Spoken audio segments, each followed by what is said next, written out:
Bonjour à tous et à toutes, bienvenue sur Aroma by Lily. Je vous retrouve aujourd'hui pour vous parler de l'huile essentielle de lavande vraie. La lavande vraie d'origine de Perse, elle est arrivée en France vers l'an 500 après Jésus-Christ. Par la suite, au Moyen-Âge, elle était cultivée principalement par les moines et utilisée pour son côté anti-infectieux. C'est plusieurs années plus tard, après s'être blessé à la main suite à une explosion dans son laboratoire, que Maurice René Gattefossé, un des pères fondateurs de l'aromathérapie, a décidé de mettre sa main directement dans l'huile essentielle de lavande vraie et d'annoter toute constatation qu'il pouvait faire journée par journée. Et c'est comme ça qu'il a constaté que l'huile essentielle de lavande vraie avait des propriétés cicatrisantes. Comment on obtient l'huile essentielle de lavande vraie? Tout simplement, on va distiller à la vapeur d'eau la sommité fleurie qu'on récoltera sur la plante. Il faut à peu près 100 kg de sommité fleurie pour obtenir 1 kg d'huile essentielle. Sachant que la plante pousse à 800 mètres d'altitude, vous avez plusieurs lavandes que vous pouvez retrouver dans le commerce. Vous avez la lavande vraie, comme je viens de vous parler, qui pousse à 800 mètres d'altitude. Vous avez la lavande aspic, qui elle pousse plutôt vers 500 mètres d'altitude. Et vous avez le lavanda, c'est celui qu'on va retrouver dans nos jardins. Sachant que le lavanda a une odeur particulière, pour ceux qui n'aiment pas son odeur, n'hésitez pas à sentir malgré tout un flacon de lavande vraie. Vous verrez que ça n'a pas du tout les mêmes odeurs.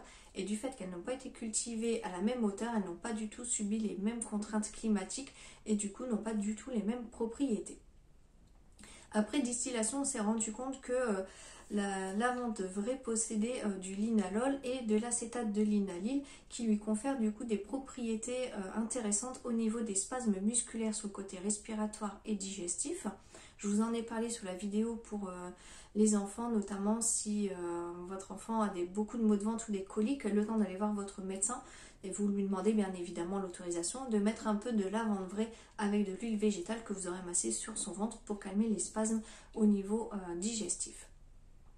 Vous avez aussi un côté relaxant qui vous permet pour ceux qui sont très stressés, angoissés, de vous calmer. Ça permet aussi pour ceux qui sont un peu énergiques le soir ou qui ont des enfants un petit peu trop énergiques avant d'aller se coucher, diffuser un peu de lavande vraie, soit vers le diffuseur ou si vous n'en avez pas en mettant quelques gouttes dans un bol d'eau pour vous calmer.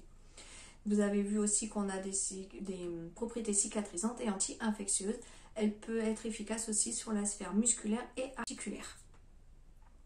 Pour ceux qui ont des enfants qui attrapent souvent des poux, vous pouvez mettre quelques gouttes d'huile essentielle de lavande vraie juste derrière l'oreille pour pouvoir aider votre enfant.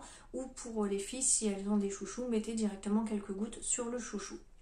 Pour ceux et celles qui souhaitent l'utiliser en cosmétique, je vais vous donner une recette de soin de jour assez simple.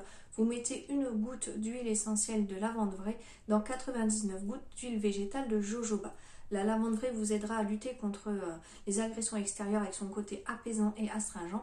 Et l'huile de jojoba vous permettra de réguler le sébum. Pour cette huile essentielle, il n'y a pas de...